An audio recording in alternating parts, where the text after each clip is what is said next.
Well, there is a new bill working its way through the U.S. House of Representatives. This bill would grant government authorities the power to revoke the citizenship of anyone declared a terrorist or believed to be working against the United States. So why would members of Congress consider such a bill? Ben has the reality check you won't see anywhere else.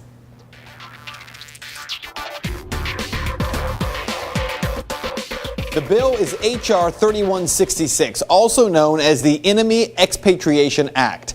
It's sponsored by Republican Congressman Charles Dent of Pennsylvania and Congressman Jason Altmaier, a Democrat, also from Pennsylvania. A companion bill, by the way, was introduced in the U.S. Senate by Senator Joe Lieberman of Connecticut and Senator Scott Brown of Massachusetts. So what exactly does the EEA do? Well, it adds engaging in or supporting hostilities against the United States to the list of acts for which United States nationals would lose their nationality. Congressman Dent has a video in which he explains why this bill is necessary. That a person who is purposefully and materially supporting acts of terror against the United States is demonstrating that they have no intent in acting as a U.S. citizen. And that is pretty much the sum of why the congressman believes this act is important. But there is a specific case he also mentions as the catalyst for the EEA. With the recent death of U.S.-born radical cleric Anwar al-Awlaki, the sanctity of American citizenship and its crucial role in our dialogue regarding national security is now garnering increased and bipartisan attention. So this bill has been crafted to deal with issues already created by the execution of a U.S. citizen without any due process. Reality Check has been one of the only media sources calling out our government for its decision to execute Anwar al-Awlaki, a Muslim cleric in Yemen. As I've told you, U.S. intelligence agents claimed that al-Awlaki had influenced the Fort Hood shooter, the would-be Christmas Day underwear bomber, and the failed Times Square bomber. The president ordered his death, and it was carried out on September 30th of last year. A drone strike killed al-Awlaki, who was a U.S. citizen. He was born in Las Cruces, New Mexico. 2 weeks later, a second drone strike was used to kill his 16-year-old son, Abdul Rahman al-Awlaki. That 16-year-old was at a family barbecue at the time. He, too, was a U.S. citizen born in Denver, Colorado.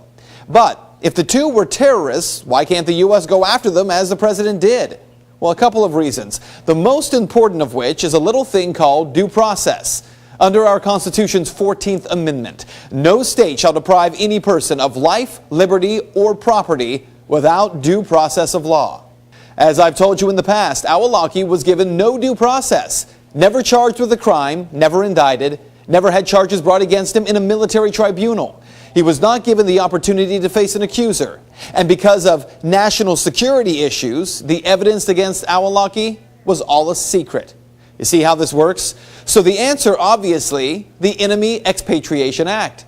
If the Constitution protects citizens from having their lives taken without due process, then, as Congressman Dent said, just take away their citizenship, therefore taking away their constitutional protections. Notably, this legislation would only modify an existing statute or law which has already been found constitutional. So here's what you need to know. It is true that there is already existing law that allows for forcible expatriation. But what Congressman Dent may not realize, or maybe he does, is that even under the addition of the EEA, it would not have been enough to expatriate al-Awlaki or his son. First, the person must be over 18, so Abdul Rahman wouldn't have been eligible for expatriation.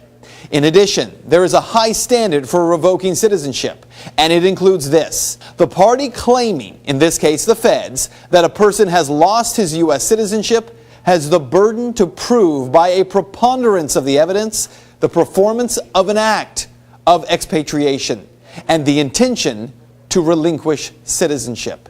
In Anwar al-Awlaki's case, there was no preponderance of evidence. Just two Justice Department lawyers making the decision.